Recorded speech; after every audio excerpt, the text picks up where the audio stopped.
Hello friends, welcome to back benchers. आज हम RCC में डिजाइन ऑफ बीम को स्टार्ट करने जा रहे हैं। Design of beam singly reinforce beam को स्टार्ट करने जा रहे हैं और इसके अंदर हम design of singly reinforce beam में दो टाइप के क्वेश्चन की स्टडी करेंगे। कि फर्स्ट वन, इनके देखो बेसिकली अब तक हमने एनालिसिस का पार्ट कर लिया है। वहां तक का पार्ट अगर आप कंप्लीट कर चुके हो तो उसके बाद आप डिजाइन वाले देखो लेक्चर। इससे पहले अगर डिजाइन डायरेक्टली आप डिजाइन के लेक्चर देखते हो तो मैं आपको सजेस्ट करूंगा कि आप कंप्लीट पहले की सीरीज कंप्लीट देख के आओ। ठीक है, तो देखना इसके बेसिकली दो टाइप के क्वेश्चंस बनते हैं, type 1 question and type 2 question. दोनों को हम इंडिविजुअली डील करेंगे। आज हम ओनली टाइप 1 को डील करेंगे, फिर उसके साथ उसके कोरस्पॉन्डिंग एक न्यूमेरिकल को डील करेंगे। तो देखना टाइप 1 में क्या है कि आपको जो सेक्शन साइज है वो तो गिवन होगी और आपको कैलकुलेट क्या करना होगा, area of steel in tension आपको कैलकुलेट करना होगा। ये आपका टाइप 1 है।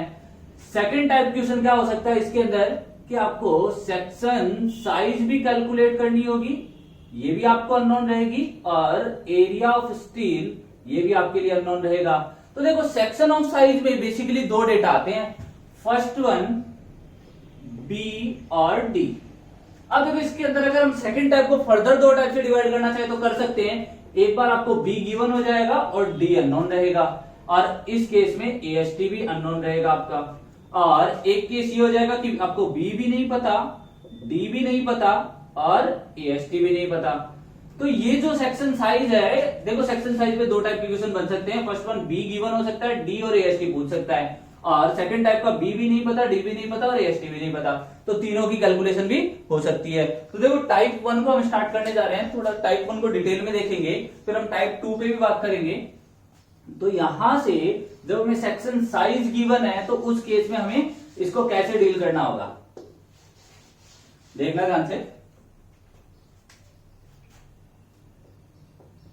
Type 1, when section size is given and AST हमें क्या करना है, कैलकुलेट करना है।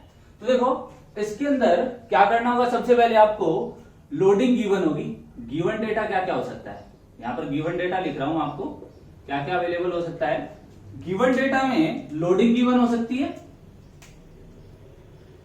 लोडिंग गिवन हो सकती है, या फिर लोडिंग की जगह आपको बेंडिंग मोमेंट गिवन हो सकता है उस बीम के कॉरेस्पॉन्डिंग। क्लियर है, ये गिवन होगी। ग्रेड ऑफ कंक्रीट गिवन होगी, grade of concrete, grade of steel given होगी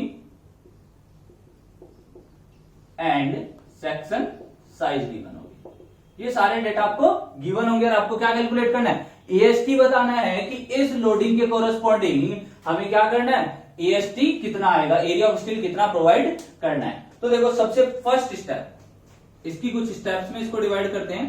स्टेप 1 में आप क्या करोगे, आपको जो गिवन लोडिंग होगी, ठीक है, आपको मान लो डब्ल्यू लोड गिवन था, डब्ल्यू लोड गिवन था, और इस गिवन लोड को हमने क्या मान लिया, लाइव लोड मान लिया। अगर उसने डेड लोड मेंशन करके दिया है तो डेड लोड भी मान लेंगे, नहीं तो हम इसको क्या मान रहे हैं, लाइव लोड मान लिया इसको। अब यहां पर हम सबसे पहले डेड लोड की कैलकुलेशन करेंगे कि इसका जो डेड लोड आएगा वो कितना आएगा, डेड लोड कितना आएगा। तो डेड लोड के लिए क्या होता है, फॉर्मूला होता है unit weight of concrete, unit weight of concrete into B into capital D. B ये किस में आएगा, मीटर में, और डी भी किस में आएगा, मीटर में। इस डी का मीन्स यहां पर क्या है, टोटल डेप्थ से। किसको बता रहे हैं यहां पर, टोटल डेप्थ को। तो यहां पर unit weight of concrete gamma into B into D हो जाएगा। और unit weight of concrete question पूछा हुआ भी एसएससी जेईई में कि यूनिट वेट ऑफ कंक्रीट कितना होता है, that is 25 kilo newton per metre cube. तो इंटू बी इंटू डी से आप क्या करोगे, यहां पर जो आपका आंसर आएगा वो आपका किलो न्यूटन पर मीटर में आंसर आ जाएगा। ये लाइव लोड के आपको किस में गिवन होगा, किलो न्यूटन पर मीटर में गिवन होगा। दोनों को ऐड कर दोगे तो यहां आपके पास क्या आ जाएगा, टोटल लोड आ जाएगा। टोटल लोड क्या आ जाएगा आपके पास, capital W is equal to submission of live load plus dead load. और देखो इससे पहले लाइव लोड और डेड लोड दोनों को कैलकुलेट करेंगे, टोटल लोड आ जाएगा। और टोटल लोड का जो हम बात करेंगे तो टोटल लोड में यहां पर हम इसको अल्टीमेट लोड कैलकुलेट करना है, क्योंकि हम कौन से मेथड में बात कर रहे हैं, लिमिट स्टेट मेथड में। और लिमिट स्टेट मेथड में जितनी भी कैलकुलेशन की जाती है डिजाइन लोड की, तो वो जो डिजाइन लोड होता है वो क्या होता है, अल्टीमेट लोड होता है। तो यहां पर टोटल लोड के बाद में हम यहां पर क्या कैलकुलेट करेंगे, अल्टीमेट लोड, और ये क्या हो जाएगा, W that is 1.5 times of live load in 1.5 times of live load plus 1.5 times of dead load. तो यहां पर 1.5 कॉमन आ जाएगा और WL प्लस WD आ जाएगा। क्लियर है। यहां पर हम इसको ऐसा भी लिख सकते हैं अल्टीमेट लोड को, WU is equals to 1.5 times of W।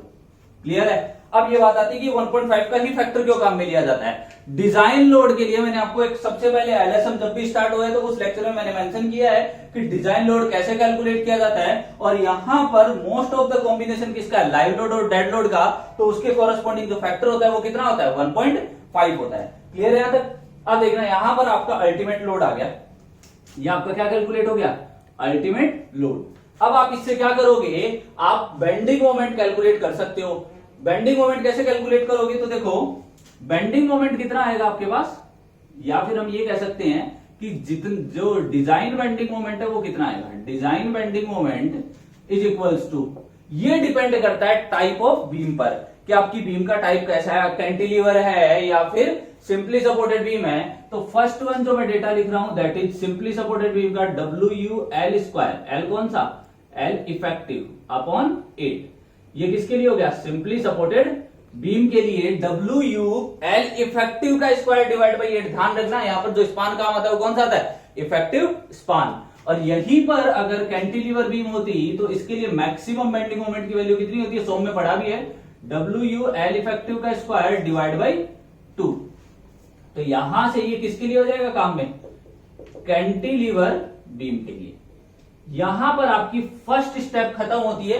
और देखो कई बार क्या होता है मोस्ट ऑफ एग्जाम में, कि यहां पर मोस्ट ऑफ टाइम क्या पूछा जाता है आपसे, कि यहां पर आपको डायरेक्टली डिजाइन बेंडिंग मोमेंट दे देगा, मतलब यहां तक हमने काम कर दिया। अब डिजाइन बेंडिंग मोमेंट दे देगा तो हमें इतना काम नहीं करना है, या फिर आपको वर्किंग बेंडिंग मोमेंट दे देगा तो आप डायरेक्टली क्या करोगे, फैक्टर अप्रोप्रिएट फैक्टर से मल्टीप्लाई करोगे, और वो कितना होगा 1.5। तो वो आपके पास क्या हो जाएगा, डायरेक्टली डिजाइन बेंडिंग मोमेंट हो जाएगा। देखो मैं यहां पर लिख भी रहा हूं कि वर्किंग मोमेंट अगर आपको दे दे, अगर इतना डेटा नहीं देता, गिवन डेटा में आपको क्या दे दिया, मोमेंट दे दिया, बेंडिंग मोमेंट दे दिया, तो वर्किंग मोमेंट इफ, यहां पर लिख रहा हूं ध्यान से देखना, if working moment is given then design bending moment equals to 1.5 times of working moment। Clear है। यहां पर आपका जो डिजाइन बेंडिंग मोमेंट होगा वो क्या हो जाएगा, directly 1.5 times of working moment, और जो आपकी डायरेक्टली इतनी आपको स्टेप्स नहीं करनी होगी। अब देखो ये तो थी स्टेप 1, अब स्टेप 2 की बात करते हैं। स्टेप 2 में क्या होगा, स्टेप 2 की कैलकुलेशन कर रहे हैं। स्टेप 2 में आपसे क्या पूछा जाएगा, अब तक आपने बेंडिंग मोमेंट कैलकुलेट कर लिया, क्लियर है। अब यहां पर आप MU लिमिटिंग कैलकुलेट कर सकते हो, किस साइड से, यहां पर हम क्या करेंगे, limiting moment of resistance calculate करेंगे। और लिमिटिंग मोमेंट ऑफ रेजिस्टेंस का फॉर्मूला बता के भी आया हूं, MU limiting is equals to, compression side से कैलकुलेट करते हो 0.36 FC K B into XU limiting into D minus 0.42 XU limiting. ये होता है फॉर्मूला। और XU लिमिटिंग की वैल्यू है वो डिपेंड करती है ग्रेड ऑफ स्टील पर। मैं यहां तीनों वैल्यू लिख रहा हूं जो हमारे मोस्टली काम आती है, 0.53D, 0.48D और 0.46D। ये याद भी होगा, ये किसके लिए होती है, FE 250 के लिए, FE 415 के लिए, और ये FE 500 के लिए। क्लियर है यहां तक। तो यहां पर हम MU लिमिटिंग कैलकुलेट कर लेंगे। कैसे होगा देखना ध्यान से, FC के गिवन है आपको, B गिवन है, XU लिमिटिंग निकाल सकते हो क्योंकि आपको सेक्शन की साइज गिवन है, ग्रेड ऑफ स्टील भी गिवन है। यहां पर आप वैल्यू रखोगे तो आपके पास MU लिमिटिंग आ जाएगा। क्लियर है यहां तक सेकंड स्टेप में। तो थर्ड स्टेप में हम क्या करेंगे, अब हम चलते हैं थर्ड स्टेप की तरफ। स्टेप थर्ड में हम कंपेयर करेंगे कि MU की वैल्यू जो हमने यहां पर डिजाइन बेंडिंग मोमेंट है इसकी वैल्यू है वो MU लिमिटिंग के कंपेयर में कैसी है, छोटी है या बड़ी है। तो देखना ध्यान से, यहां पर हम कंपेयर करेंगे, मान लेते हैं ये एमयू लिमिटिंग है और इसको मैं नाम दे देता हूं bending moment ultimate, ultimate bending moment नाम दे दिया। तो देखना ध्यान से, बेंडिंग मोमेंट जो अल्टीमेट है वो अगर लेस देन रहता है, चलो पहले ग्रेटर देन की बात करते हैं क्या होता है। ग्रेटर देन होगा एमयू लिमिटिंग से।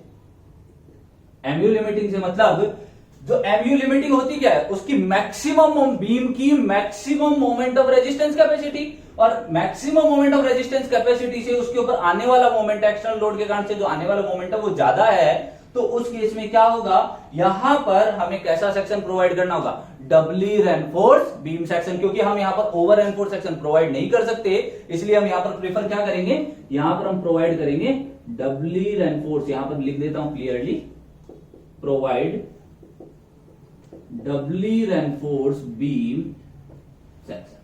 क्लियर है।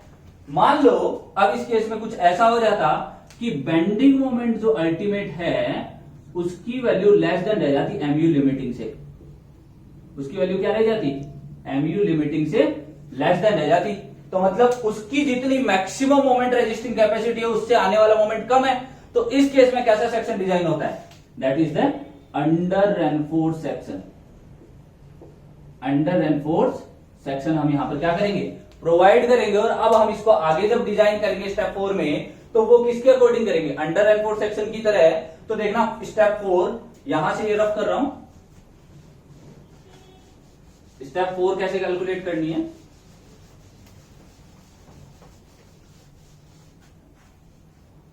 हाँ देखना ध्यान से, स्टेप 4, हाँ यहां तक आपने कैलकुलेट कर लिया था कि यहां पर आप क्या करोगे, बेंडिंग मोमेंट अल्टीमेट है वो एमयू लिमिटिंग से कम है, तो यहां पर सेक्शन कैसा हुआ, अंडर रेनफोर्स, तो अंडर रेनफोर्स सेक्शन के लिए अब आपको क्या चाहिए, एक्चुअल एक्सयू चाहिए।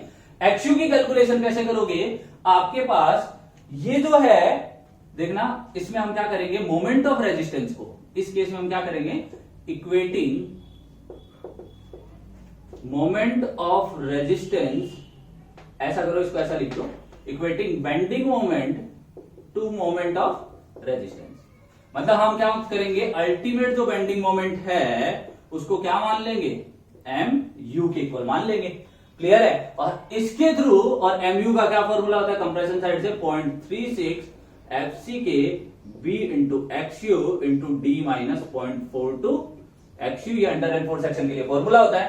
तो यहां पर हम क्या करेंगे, एक्स यू की वैल्यू कैलकुलेट कर लेंगे। क्यों, कैसे कैलकुलेट करेंगे, हमारे पास इसकी वैल्यू देखो, जो जो वैल्यू गिवन है उसके नीचे ब्लू मार्क कर रहा हूं, इसकी वैल्यू गिवन है, ये पता है हमें, ये भी पता है, ये भी पता है, तो यहां से एक क्वाड्रेटिक इक्वेशन बन के आएगी, और यहां पर हम एक्स यू की वैल्यू को क्या कर लेंगे, कैलकुलेट कर लेंगे। एक तो तरीका ये है कि आप यहां से एक्स यू की वैल्यू को कैलकुलेट कर लो, एक्स यू की वैल्यू कैलकुलेट करके आगे रख दो, तो आपके पास एएसटी का फॉर्मूला हो जाता है। देखना स्टेप 5 को, और मैं आपको एक तरीका और बताऊंगा स्टेप 5 को डायरेक्टली सॉल्व करने का, जिसमें स्टेप 4 क्या हो जाएगी आपकी, एलिमिनेट हो जाएगी, मतलब स्टेप 4 करने की नीड नहीं होगी।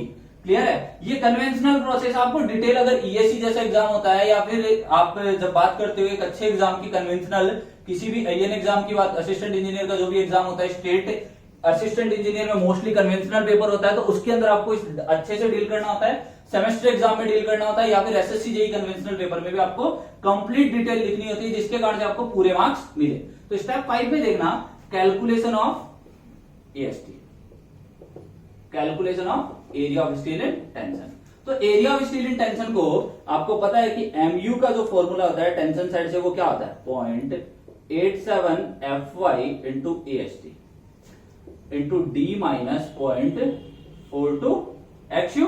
तो देखना ध्यान से, अब आपके पास कौन कौन सी वैल्यूज है, आप एमयू की वैल्यू है, ये किसके इक्वल है, बेंडिंग मोमेंट अल्टीमेट के, FY आपके पास ग्रेड ऑफ स्टील गिवन थी, डी आपके पास गिवन है, एक्सयू आपने यहां से निकाल के इसमें रख दिया, तो यहां से आपके पास क्या कैलकुलेट हो जाएगा, एएसटी कैलकुलेट हो जाएगा। यहां तक बात समझ में आई। अब देखना, ये तो था एक तरीका कि यहां से आपको बहुत कॉम्प्लिकेशन नहीं हुई। अब देखो, इसको एक तरीके से और भी कर सकते हैं हम, कि यहां पर भी हमें क्वाड्रेटिक इक्वेशन सॉल्यूशन करनी है, और इसका जो सेकंड मेथड है जिसमें फोर्थ और फिफ्थ स्टेप एक साथ मिक्स हो जाती है, तो देखना हम यहां पर क्या करेंगे, और करके लिख रहा हूं यहां पूरी स्टेप को, एक मिनट, इसको सेपरेट कर देते हैं। हाँ, देखना ध्यान से। इस स्टेप में हम क्या करेंगे कि कंप्रेशन और टेंशन फोर्स को इक्वेट करेंगे। कंप्रेशन और टेंशन फोर्स को इक्वेट करने का मतलब यहां पर हमें पता है कि कंप्रेशन फोर्स की वैल्यू कितनी है 0.36 एफसी के B into एक्सयू under enforce section है। एक्सयू लिमिटिंग तो काम में लेंगे नहीं, 0.87 एफ इंटू एएस की टेंशन फोर्स होता है। तो यहां से क्या हम एक्सयू की वैल्यू निकाल सकते हैं? एक्सयू कितना आ जाएगा 0.87 F Y into AS T divide by 0.36 F C K into B. Clear है? ये आपके पास वैल्यू आ गई। अब ये वैल्यू आ गई तो आप ये वाली वैल्यू है आप किस में कैलकुलेट कर सकते हो? आप इस वैल्यू को कहां में ले सकते हो? जो 0.87 एफ वाई इंटू एएसटी का फॉर्मूला था, कौन सा?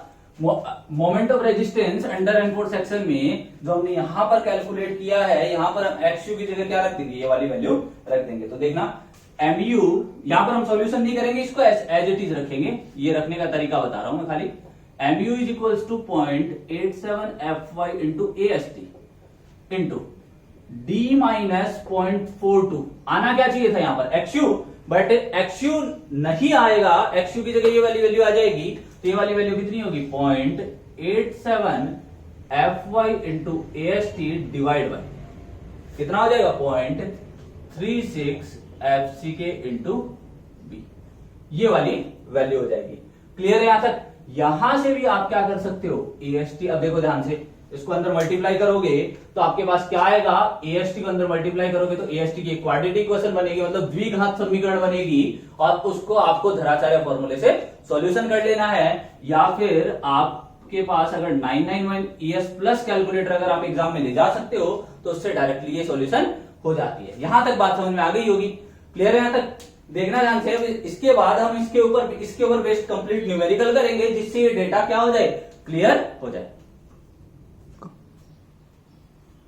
तो देखो अभी जो हमने पार्ट किया था लास्ट की, जिसमें हमने फर्स्ट टाइप के क्वेश्चन, मतलब उसकी डिजाइन देखी थी, डिजाइन स्टेप्स को देखा था। अब उसके बेस पर एक क्वेश्चन है, क्या दिया गया है? Design critical section of RCC beam of size, overall size बोला। ओवरऑल साइज का मतलब ये हो गया कि इसमें आपको जो डेप्थ गिवन होगी वो टोटल डेप्थ गिवन होगी, that is 300 into 750 mm। 750 mm इसकी क्या होगी? Overall depth, subjected to a live load of 30 kilo newton per metre. मतलब इस पर लाइव लोड दिया है, लाइव लोड स्पेशली मेंशन कर दिया, इसका मतलब हमें डेड लोड भी कंसीडर करना है। तो over an effective simply supported span, simply supported span मतलब टाइप ऑफ बीम क्या दे दी? Simply supported beam of 6 metre. Effective बोला है, मतलब ये जो वैल्यू होगी वो किसकी होगी? एल इफेक्टिव की। इफेक्टिव कवर अलग से दिया है, दैट इज 50 mm, M30 और FE415 दिया है। तो हम स्टेप वाइज इसका सॉल्यूशन करते हैं। देखो ये डायग्राम कुछ बनाया गया, इसमें ध्यान देना। ये वाली जो वैल्यू दी गई आपको, ये आपको कितनी दी गई है? 6 मीटर का एक इफेक्टिव स्पान गिवन था। यहां तक बीम का क्रॉस सेक्शन क्या था? 350 इंटू 750। क्लियर है यहां तक? तो देखना ध्यान से, इस पर लाइव लोड कितना है? 30 किलो न्यूटन पर मीटर। अब हम स्टेप 1 से इसका सॉल्यूशन करेंगे। स्टेप 1 में क्या है? कैलकुलेशन ऑफ बेंडिंग मोमेंट, मतलब हम मोमेंट की कैलकुलेशन कर रहे हैं। Calculation of ultimate bending moment finally हम कैलकुलेट कर रहे हैं, BMU लिख दो इसको। क्लियर है? तो देखना, सबसे पहले बेंडिंग मोमेंट अल्टीमेट कैलकुलेट करने के लिए हमें लाइव लोड तो गिवन है, तो हम इसको लिख देते हैं WL की वैल्यू कितनी गिवन है? 30 kilo newton per metre given है। अब यहां पर हमें डेड लोड निकालना है। WD क्या हो गया आपके लिए? Dead load. और डेड लोड की वैल्यू निकालने के लिए मैंने बताया था अभी जस्ट पीछे बता के गया हूं कैसे निकालते हैं डेड लोड की वैल्यू को। That is the unit weight of concrete into cross section area. और यूनिट वेट ऑफ कंक्रीट कितनी है आपकी यहां पर? यूनिट वेट ऑफ कंक्रीट को आप बताओगे 25 से, और क्रॉस सेक्शन एरिया इसकी वैल्यू को जब मीटर में लिखोगे, mm में गिवन है, तो ये वैल्यू क्या लिखी जाएगी? 0.35 मीटर इंटू 0.75 मीटर। यहां तक हो गया? क्लियर है? अब देखना ध्यान से, जब इसका सॉल्यूशन करेंगे, वैल्यू रखेंगे, तो आपके पास आ जाएगा 6.56 kilo newton metre. 6.56 kilo newton per metre आपके पास आंसर आ जाएगा। मतलब डेड लोड आपका कैलकुलेट हो गया, लाइव लोड आपको गिवन था, तो यहां से हम टोटल लोड निकाल सकते हैं। तो टोटल लोड कैसे निकालोगे? तो टोटल लोड जो होगा इसका, total load W is equals to WL plus WD, और WL प्लस WD मतलब आपका WL कितना गिवन है 30 और WD कितना है आपके पास 6.56, that means 36.56 kilo newton per metre. ये आपका क्या हो गया, वर्किंग लोड हो गया जिस पर आप काम कर रहे हो। जब भी वर्किंग लोड की बात करेगा, टोटल वर्किंग लोड की, वो dead load plus live load का कॉम्बिनेशन होगा विदाउट फैक्टर ऑफ सेफ्टी। अब हम यहां पर इसका क्या करेंगे, अल्टीमेट लोड कैलकुलेट करेंगे। और अल्टीमेट लोड कैसे कैलकुलेट करेंगे तो देखना, ultimate load oblique design load जो भी हमें कैलकुलेट करना होगा। और इसके लिए जब हमने डिजाइन लोड के बारे में बात कर रहे हैं, WU से डिनोट करेंगे, और उसके लिए फैक्टर ऑफ सेफ्टी की वैल्यू कितनी होती है, दैट इज 1.5, क्योंकि डेड लोड और लाइव लोड का जब कॉम्बिनेशन बन रहा था तो उस केस में फैक्टर ऑफ सेफ्टी कितनी अप्लाई हो रही थी, 1.5 dead load plus live load. और यहां पर जब WU कैलकुलेट करोगे that is 1.5 times of dead load plus live load का सम कितना है, ये 36.56, तो यहां पर 1.5 को किससे मल्टीप्लाई कर दोगे, 36.56 किलो न्यूटन पर मीटर से। यहां तक क्लियर है। जब इसको मल्टीप्लाई करोगे तो आपके पास आ जाएगा 56, शायद ये जब आंसर आएगा 54.84 आ जाएगा आपके पास, 54.84 किलो न्यूटन पर मीटर आपके पास अल्टीमेट लोड आ गया। और जैसे ही अल्टीमेट लोड आया, आप इसके इफेक्टिव स्पान गिवन है, आप बेंडिंग मोमेंट निकाल सकते हो। तो यहां पर हम एक स्टेटमेंट और छोटा सा मेंशन कर देंगे, गिवन बीम कैसी है, given beam is simply supported beam, so maximum bending moment is equals to, maximum bending moment कितना हो जाएगा इसका, दैट इज WUL इफेक्टिव का स्क्वायर डिवाइड बाई 8। ये जो आपके पास बेंडिंग मोमेंट कैसा आएगा, अल्टीमेट बेंडिंग मोमेंट आएगा। तो अब इसमें हम वैल्यू रख देते हैं, फॉर्मूले हमारे पास सारी वैल्यूज है। तो बेंडिंग मोमेंट जो अल्टीमेट है उसकी वैल्यू क्या आ जाएगी, WU की बताओ वैल्यू कितनी है, 54.84 इंटू इफेक्टिव स्पान देखो कितना दे रखा है, इफेक्टिव स्पान दे रखा है आपको 6 मीटर, तो इफेक्टिव स्पान 6 का स्क्वायर हो जाएगा, डिवाइड बाई 8 करोगे तो यहां से जब आप इसका सॉल्यूशन करोगे तो आपके पास आंसर आ जाएगा 246.78 किलो न्यूटन मीटर। यूनिट का बहुत ध्यान रखेंगे, जब आप लोड की बात कर रहे हो तो लोड पर इंटेंसिटी दिखाएगा यहां पर, क्योंकि ये क्या होता है, यूनिफॉर्मली डिस्ट्रीब्यूटेड लोड कंसीडर किया जाता है, उसकी लोड इंटेंसिटी में यूनिट होगी। और यहां पर बेंडिंग मोमेंट की जब बात कर रहे हैं तो उसकी क्या होगी, किलो न्यूटन मीटर में। तो यहां पर हम यूनिट का स्पेशली ध्यान रखेंगे, क्योंकि यूनिट की वजह से हम काफी सारी प्रॉब्लम्स कर जाते हैं इसमें, ठीक है। यहां पर आपके पास bending moment first step calculate हो जाती है। अगर हमें ये बेंडिंग मोमेंट गिवन होता तो हम डायरेक्टली हम इसको कैलकुलेट नहीं करते और हमारे पास डायरेक्टली फर्स्ट स्टेप डायरेक्टली इतनी लिखते बेंडिंग मोमेंट जो गिवन था। अब सेकंड स्टेप की अगर हम बात करें तो स्टेप सेकंड क्या है, स्टेप सेकंड में हम क्या कर रहे थे, MU लिमिटिंग की कैलकुलेशन कर रहे थे। तो देखो MU लिमिटिंग कितना आएगा, MU लिमिटिंग का फॉर्मूला क्या होगा, compression side say that is 0.36 FCK B into XU limiting D minus 0.42 XU limiting. Clear. अब देखो ध्यान से, XU लिमिटिंग की जगह में डायरेक्टली इसको रिप्लेस किससे कर देंगे, XU लिमिटिंग को, ग्रेड कौन सी है हमारे पास, Fe415 के लिए XU लिमिटिंग को किससे लिखते हैं, 0.48D से, और यहां पर भी हम किससे लिख देंगे, 0.48D से। अब बात आती है हमारे पास, तो टोटल डेप्थ गिवन थी, इफेक्टिव कवर गिवन था, तो हम इफेक्टिव डेप्थ निकाल लेते हैं। तो यहां पर मैं इफेक्टिव डेप्थ की जो कैलकुलेशन होगी वो लिख रहा हूं, effective depth small d is equals to total depth minus effective cover, और टोटल डेप्थ कितनी है 750 mm minus 50 mm that is 700 mm। ये आपके पास क्या आ गई, इफेक्टिव डेप्थ आ गई। क्लियर है तक। जब आपके पास इफेक्टिव डेप्थ कैलकुलेट हो चुकी है तो यहां पर आप इसमें वैल्यू रख सकते हो, तो आपके पास MU लिमिटिंग कैलकुलेट हो जाएगा। तो MU limiting is equals to 0.36, FCK की वैल्यू कितनी है, FCK आपको दे रखा है 30 न्यूटन पर mm स्क्वायर, और B की वैल्यू दे रखी है 350 mm इंटू XU लिमिटिंग, क्या हो जाएगा 0.48 इंटू 700 इंटू D माइनस देखो ध्यान से, यहां पर जब मैं d और -0.42 इंटू 0.48d लिखूंगा तो यहां से मेरा d कॉमन आ सकता है, और d कॉमन आ सकता है तो मैं यहां पर बाहर इसके कुछ ऐसा लिख दूं इंटू 700। क्लियर है तक? इंटू 700 कॉमन लिख दिया तो यहां पर क्या बचेगा 1 माइनस 0.42 इंटू 0.48। जब इसका MU लिमिटिंग का सॉल्यूशन करोगे तो आपके पास वैल्यू आएगी 710.01 इंटू 10⁻6 न्यूटन mm, और इसको जब किलो न्यूटन मीटर में लिखोगे तो 710.01 किलो न्यूटन मीटर। अब आप देखोगे, नोटिस करोगे स्टेप थर्ड के लिए अगर यहां पर हमने MU लिमिटिंग कैलकुलेट कर चुके या BMU कैलकुलेट कर चुके अल्टीमेट बेंडिंग मोमेंट, तो स्टेप 3 की जब कैलकुलेशन कर रहे होगे तो स्टेप 3 आपको क्लियरली विजिबल होगा कि बेंडिंग मोमेंट, अल्टीमेट जो बेंडिंग मोमेंट है that is less than MU limiting, जो मतलब लोड के कारण से जो बेंडिंग मोमेंट आ रहा है वो उसकी रेजिस्टिंग कैपेसिटी से क्या है, लिमिटिंग रेजिस्टिंग कैपेसिटी से क्या है, कम है। तो यहां पर हम लिख देंगे section is designed as under reinforced, UR से लिख देता हूं इसको अंडर रेनफोर्स्ड सेक्शन। इसको कैसे करेंगे, अंडर रेनफोर्स्ड सेक्शन की तरह डिजाइन करेंगे। अगर ये BMU अल्टीमेट बेंडिंग मोमेंट की वैल्यू ग्रेटर देन हो जाती है MU लिमिटिंग से, तो यहां पर सेक्शन कैसा डिजाइन होता, डबली रेनफोर्स्ड बीम सेक्शन। होप यहां तक बात समझ में आ रही होगी। तो देखना ध्यान से, स्टेप 4 की तरफ चलते हैं। स्टेप 4 को मैंने 2 तरीके से करने का बताया था, अब एक और इसमें मेथड ऐड करेंगे स्टेप 4 के लिए। देखना ध्यान से, यहां तक का हमारा काम हो गया। अब हम स्टेप 4 के बाद की प्रोसेस हम आपको 2 तरीके से कराऊंगा।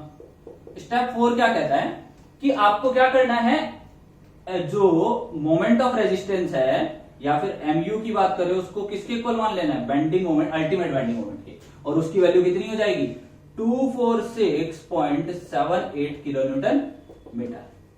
यहां से हम क्या करेंगे, XU की वैल्यू को कैलकुलेट करेंगे, और that is MU equals to 0.36 under reinforced section है तो उसका क्या फॉर्मूला बनेगा, पीछे के लेक्चर में आप देख भी सकते हो, तो आपके पास ये फॉर्मूला बनेगा 0.36 FCKB into XU into D minus 0.42 XU। अब आप इस फॉर्मूले में वैल्यू रख सकते हो, तो वैल्यू रखने का देखना ध्यान से, क्या आएगा आपके पास 0.36, वैल्यू रख रहा हूं मैं इधर, देखो MU की वैल्यू कितनी है 246.78 इंटू 10⁻6। किलो न्यूटन मीटर को न्यूटन एम में चेंज करोगे तो 10⁻6 से मल्टीप्लाई हो जाएगा, तो ये वैल्यू आपके पास कितनी आ गई 0.36 into 30 into 350 into XU as it is रह जाएगा, और D minus 0.42 XU 700 minus 0.42 into 700 minus 0.42 into XU। यहां से जब आप XU कैलकुलेट करोगे, यहां से जब इसकी क्वाड्रेटिक इक्वेशन द्विघात समीकरण को सॉल्यूशन करोगे तो XU का जो आंसर आएगा आपका, वो आएगा आपका XU इक्वल्स टू 99.16 mm। एक तो तरीका ये था, आप XU निकाल लो, और थोड़ा सा मैंने पिछली बार जब डिजाइन स्टेप्स बताई थी थोड़ा सा लेंथी प्रोसेस बता दिया था, तो लेंथी प्रोसेस से नहीं करके हम थोड़ा सा इसको और शॉर्ट करेंगे, और देखना कैसे करेंगे, दोनों साइड के मोमेंट को कंपेयर कर लेंगे। यहां पर हमने सेक्शन डिसाइड कर दिया, अब हमारे पास ये स्टेप काम में आने वाली है। अब इसके बाद देखना, यहां पर हाँ, इसमें स्टेप 5 में जब हम कैलकुलेट करेंगे AST को, तो हम क्या कर सकते हैं, कंप्रेशन और टेंशन फोर्स को क्या कर सकते हैं, इक्वेट कर सकते हैं। कंप्रेशन टेंशन फोर्स को इसलिए इक्वेट किया कि अगर दोनों साइड के मोमेंट ऑफ रेजिस्टेंस को कैलकुलेट करोगे तो दोनों साइड में D माइनस 0.42 XU कॉमन आएगा और वो कैंसिल आउट हो जाएगा। तो ये एक इजी तरीका है कि जहां से हम निकाल सकते हैं। तो देखना 0.36 FCKB into XU is equal to 0.87 FY into AST। यहां पर आपके पास AST कैलकुलेट हो जाएगा, वैल्यू रख देते हैं 0.36 FCK30, B की वैल्यू 350 और XU की वैल्यू कितनी आई है 99.16 is equals to 0.87 into 415 into AST। Clear है यहां तक? AST यहां तक हो गया। AST की वैल्यू यहां पर कैलकुलेट कर लेंगे, तो AST की वैल्यू कितनी आ जाएगी, यहां से जब हम कैलकुलेट करेंगे 103.815। तो यहां से जब हम कैलकुलेट करेंगे तो 1038.15 mm स्क्वायर आपके पास AST कैलकुलेट हो जाएगा। देखो क्या होता है, जब हम अलग अलग फॉर्मूले से कैलकुलेट करते हैं तो थोड़ी सी वैल्यू को राउंड ऑफ कर देते हैं, और वैल्यूज को राउंड ऑफ जब हम करते हैं तो उस केस में थोड़ा सा अगर हम दूसरे फॉर्मूले से कैलकुलेट करेंगे तो 1 या 2 mm स्क्वायर का क्या आ जाता है, आपके पास डिफरेंस आ जाता है। यहां पर हमने AST कैलकुलेट कर चुके हैं। अब देखो AST कैलकुलेट करने का एक और तरीका बताता हूं। आप इतनी लेंथी प्रोसेस नहीं करके पहले आप XU निकालोगे फिर आप AST निकालोगे, तो इसका जो मैंने एक फॉर्मूला बताया था, याद होगा अभी लास्ट उसमें, तो उसके लिए मैंने क्या फॉर्मूला बताया था, MU का 0.87 FY into AST into D minus 0.42 into 0.87 FY into AST divide by 0.36 FCK into B। देखो क्या होता है, जब इसको सॉल्यूशन करोगे ना तो आपके जो कोड में फॉर्मूला दिया हुआ है वो ये दिया हुआ है, यहां पर इसकी जगह क्या दे दिया, 1 दे दिया। यहां इसको सॉल्यूशन करके क्या जाता है, अप्रोक्सीमेटली 1 वैल्यू आती है, तो उसने क्या दे दिया, D minus FY into AST divide by FCK into B। अब देखो इसकी जब द्विघात समीकरण क्वाड्रेटिक इक्वेशन सॉल्यूशन करते हैं तो AST का जो एग्जैक्ट, इसको बोलेंगे एग्जैक्ट AST कैलकुलेशन।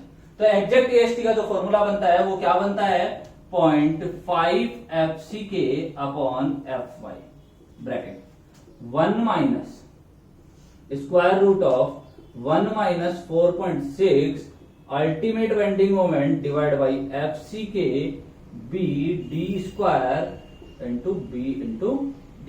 आप इसमें भी वैल्यू रख के AST की डायरेक्ट वैल्यू निकाल सकते हो। आपको इसमें XU की रिक्वायरमेंट नहीं होगी, मतलब आपके पास जो स्टेप 4 आपने जो की है वो आपकी डायरेक्टली एलिमिनेट हो जाएगी, और स्टेप 5 भी डायरेक्टली एलिमिनेट होके एक ही स्टेप बन जाएगी, कॉमन स्टेप बन जाएगी। तो देखो AST को दोनों तरीके से कैलकुलेट करना बता रहा हूं, तो इसमें वैल्यू रखोगे तो 0.5 into 30 divide by 415 bracket 1 minus square root of 1 minus 4.6 M, bending moment ultimate कितना था, 246.78 into 10 to the power 6 divide by FCK कितना था 30, ये कितना था, B की वैल्यू 350 और ये 700 का स्क्वायर 350 इंटू 700।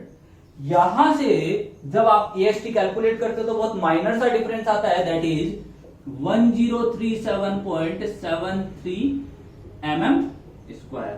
ये आपका AST यहां से आता है, तो कोई बहुत बड़ा डिफरेंस नहीं है, 1 mm स्क्वायर तो चलता है, ठीक है। तो यहां से आपका AST कैलकुलेट हो जाता है। जैसे ही आपका AST कैलकुलेट होगा तो आपकी यहां तक की स्टेप हो गई। अब देखो AST को चेक करना होता है, कुछ क्लोजेज है जो हम IS कोड का जो हमारा अलग से प्लेलिस्ट या उसके अंदर ये मेंशन हो जाएगा 1 या 2 दिन में कि कंप्लीट जो एरिया ऑफ स्टील है मिनिमम कितना होता है, मैक्सिमम कितना होता है, और लिमिट, ये सारी कैलकुलेशन कैसे की जाती है, तो उसके बारे में कंप्लीट टॉपिक आ जाएगा। तो अब देखो इस AST का हमें कुछ चेक लगाना होता है, तो AST की वैल्यू को हम चेक लगाते हैं।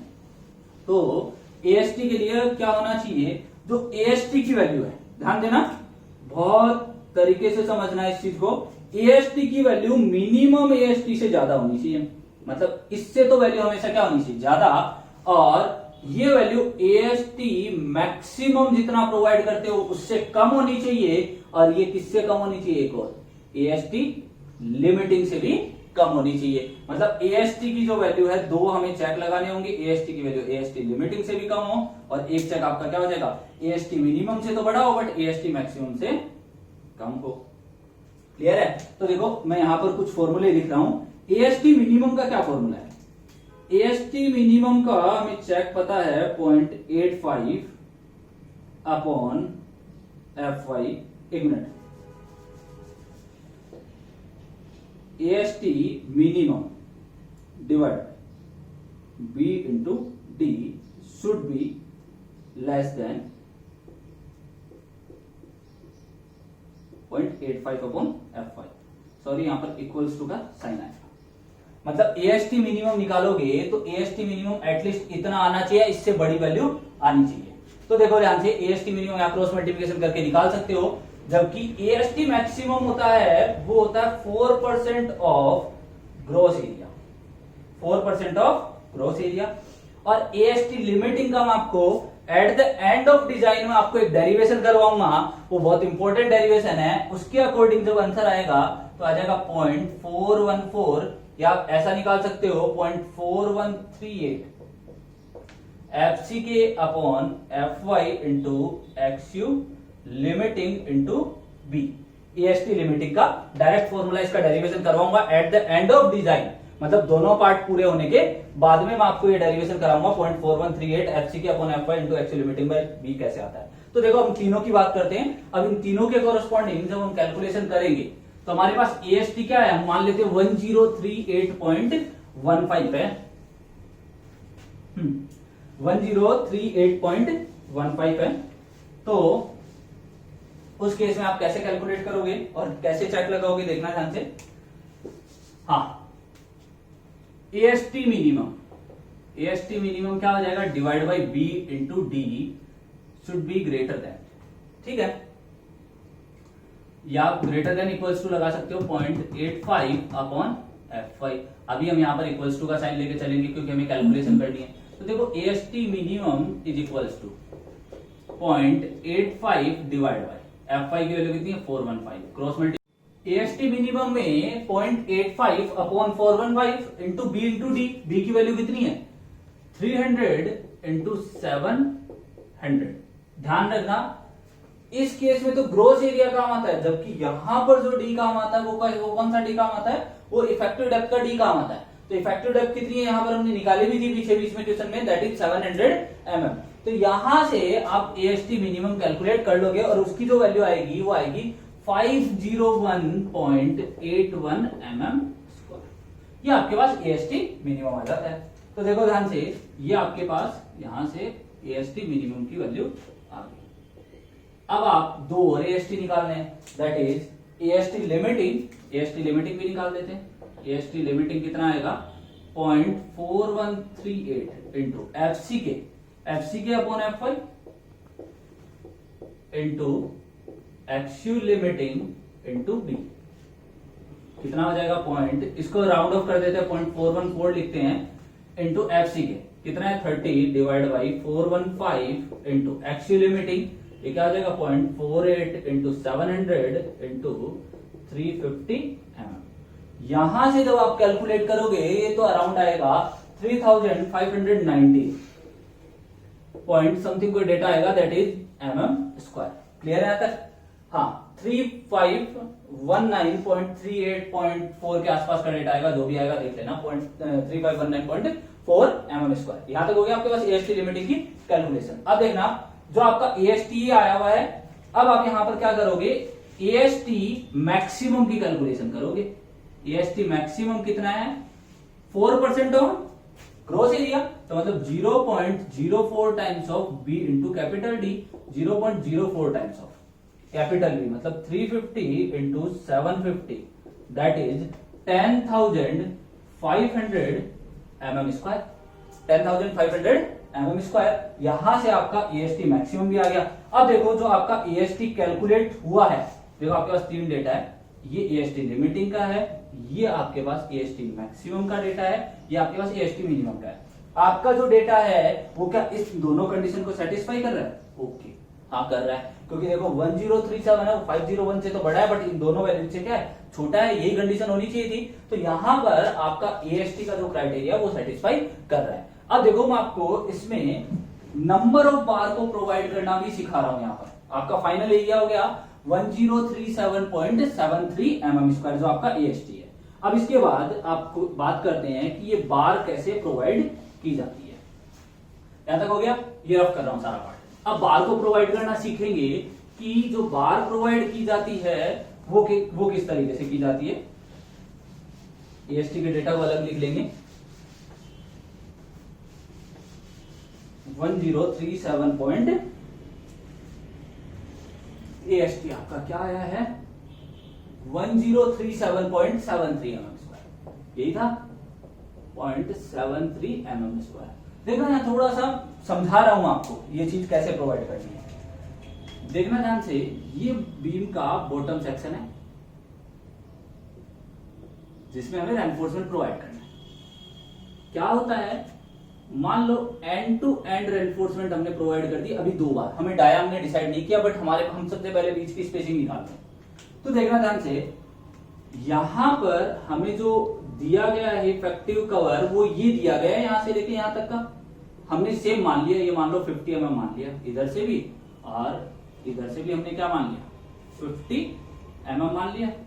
तो हमारे पास जो रिमेनिंग ये पार्ट, ये जो पोर्शन रह गया वो कितने का रह गया, टोटल कितने का है, यहां से लेके यहां तक की जब बात करोगे तो ये विड्थ कितनी दे रखी है 350 mm, तो ये वाली कितना रहेगा 250 mm। तो अब हम यहाँ पर 2 बार 3 बार 4 बार ऐसे कॉम्बिनेशन प्रोवाइड करेंगे। तो देखना यहां पर अगर देखना ध्यान से, मैं एक चीज सिखाना चाह रहा हूं कि यहां पर 2 बार है तो कंसिडर कितनी होगी, इसके बीच में कितनी बार आ रही है, एक ही बार आ रही है। यहाँ पर अगर 3 बार होती तो काउंटिंग में एक बार तो ये होती, आधी ये होती और आधी ये होती, 2 बार होती। तो इसका मतलब क्या हुआ, जितनी नंबर ऑफ बार आप काउंट करोगे, जैसे 3 बार लेते हो, यहाँ पर अगर मैं 3 बार लिखूं तो स्पेसिंग के बीच में कितनी बार आएगी, मेरे को spacing centre to centre provide करनी है, तो मेरे पास कितनी बार कंसिडर होगी, 2 बार कंसिडर होगी। अगर यहाँ 4 बार की बात करेंगे तो कितनी कंसिडर होगी, 3 बार। 5 की बात करेंगे तो कितनी होगी, 4 बार। और यहां पर 6 बार अगर कंसिडर करेंगे तो कितनी हो जाएगी, 5 बार कंसिडर हो जाएगी। ध्यान देंगे जनरली जो हॉरिजॉन्टल स्पेसिंग जनरली हम सेफ साइड होके जो प्रोवाइड करते हैं एक्चुअल स्ट्रक्चर में, that is 60 to 70 mm at least जो हम प्रोवाइड करते हैं। तो देखना 3 बार के कोरस्पॉन्डिंग हमारे पास क्या डेटा निकल के आता है।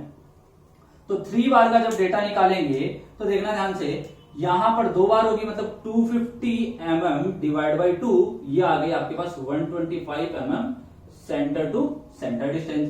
सिमिलरली 250 बार अगर यहाँ 3 बार की जगह टोटल कितनी बार होती, एक बार और प्रोवाइड कर दी होती, तो अब ये कितने में डिवाइड हो जाता, देखना ध्यान से, एक बार ये रही, यहाँ इन दोनों के बीच में एक बार, 2 बार, 3 बार, तो मतलब 250 डिवाइड बाई 3 हो जाता।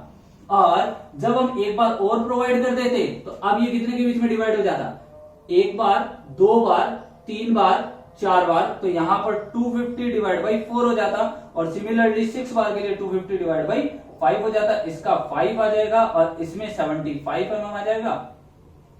और 250 बाई 3 में कितना आ जाएगा, शायद 83.33 mm सेंटर टू सेंटर आप प्रोवाइड कर दोगे। बट 50 mm है जो हम कंसिडरेशन में काम में नहीं लेते, क्योंकि हमारा 50 mm तो इसका क्या था, नॉमिनल कवर ही था, 50 mm इफेक्टिव कवर ही था, 50 mm कंसिडरेशन में काम में नहीं लेंगे। तो हमारे पास क्या है, 3 बार, 4 बार और 5 बार प्रोवाइड कर सकते हैं, 6 बार हम प्रोवाइड नहीं करेंगे। ये तो बात हुई हॉरिजॉन्टल स्पेसिंग की। अब बात करते हैं कॉम्बिनेशन ऑफ बार की, कि बार का कॉम्बिनेशन कैसे प्रोवाइड करना है। लास्ट में मैं आपको ये भी बताने जा रहा हूं कि कॉम्बिनेशन ऑफ बार आप कैसे प्रोवाइड करोगे। आपके पास AST की वैल्यू है 1037 या 1037.73 mm²। तो देखो अलग अलग आप कितनी बार, आपको एटलीस्ट 2 बार तो प्रोवाइड करनी होती है। मिनिमम नंबर ऑफ बार जो बीम में प्रोवाइड की जाती है वो 2 बार होती है। तो अगर यहां पर हम प्रोवाइड करें तो कुछ 28 mm डाया की भी प्रोवाइड कर सकते हैं, यहां पर हम 20 mm डाया की भी प्रोवाइड कर सकते हैं, यहां पर हम 20 mm डाया के साथ 16 mm डाया की भी बात प्रोवाइड कर सकते हैं।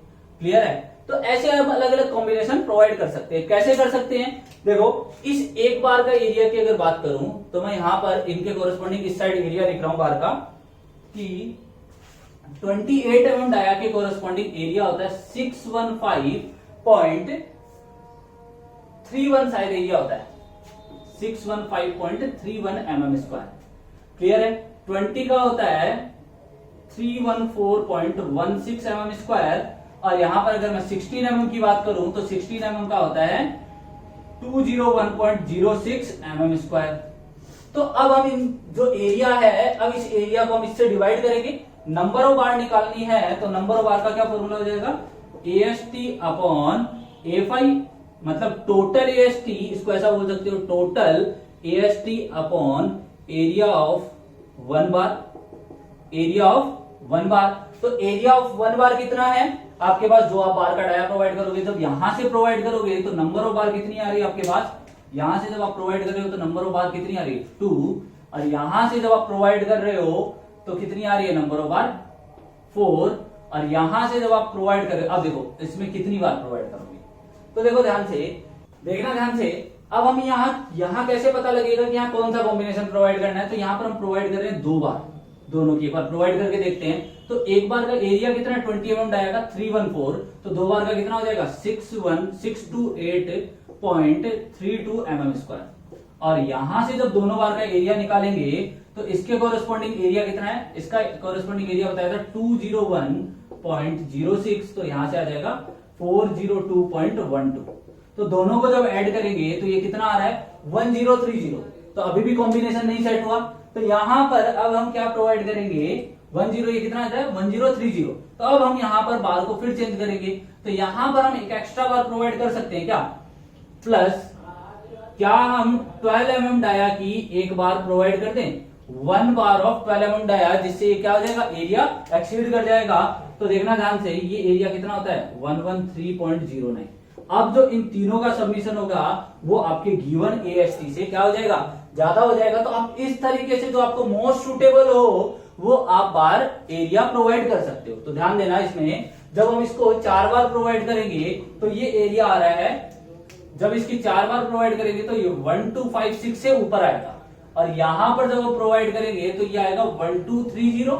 और जब हम यहां से प्रोवाइड कर रहे हैं तो राउंड ऑफ देखना, कैलकुलेशन कर रहे हैं 64000, 1130 और 1143। तो हमारे पास मोस्ट सुटेबल कॉम्बिनेशन कौन सा आ गया? ये आ गया अपने पास। ठीक है, तो हम क्या करेंगे 2 बार 20 की, 2 बार 16 की और 1 बार 12 की। तो देखो कुछ ऐसा होगा इसको प्रोवाइड करने का तरीका कि सिमेट्रिसिटी आपकी बनी रहे। तो सिमेट्रिसिटी जो बनी रहे वो हम कुछ इस तरीके से प्रोवाइड करें, मतलब हमेशा ध्यान रखना जब भी प्रोवाइड करोगे, जैसे ये बार प्रोवाइड कर रहे हो तो ये सेंटर में इसके इधर भी 2 बार वही सेम होनी चाहिए, इसके इधर भी 2 बार सेम होनी चाहिए। तो ये दोनों बार तो 16 mm डाया, ये दोनों बार 20 mm डाया, 12 mm डाया की प्रोवाइड कर देंगे। इस तरीके से हम यहां पर डिजाइन ऑफ बीम कर सकते हैं। ये हमारा फर्स्ट टाइप का डिजाइन था जिसको हमने कैलकुलेट किया है। आज के लिए इतना ही। अब हम मिलते हैं नेक्स्ट सेकंड पार्ट में जिसमें हम टाइप सेकंड को डिस्कस करेंगे। Thank you.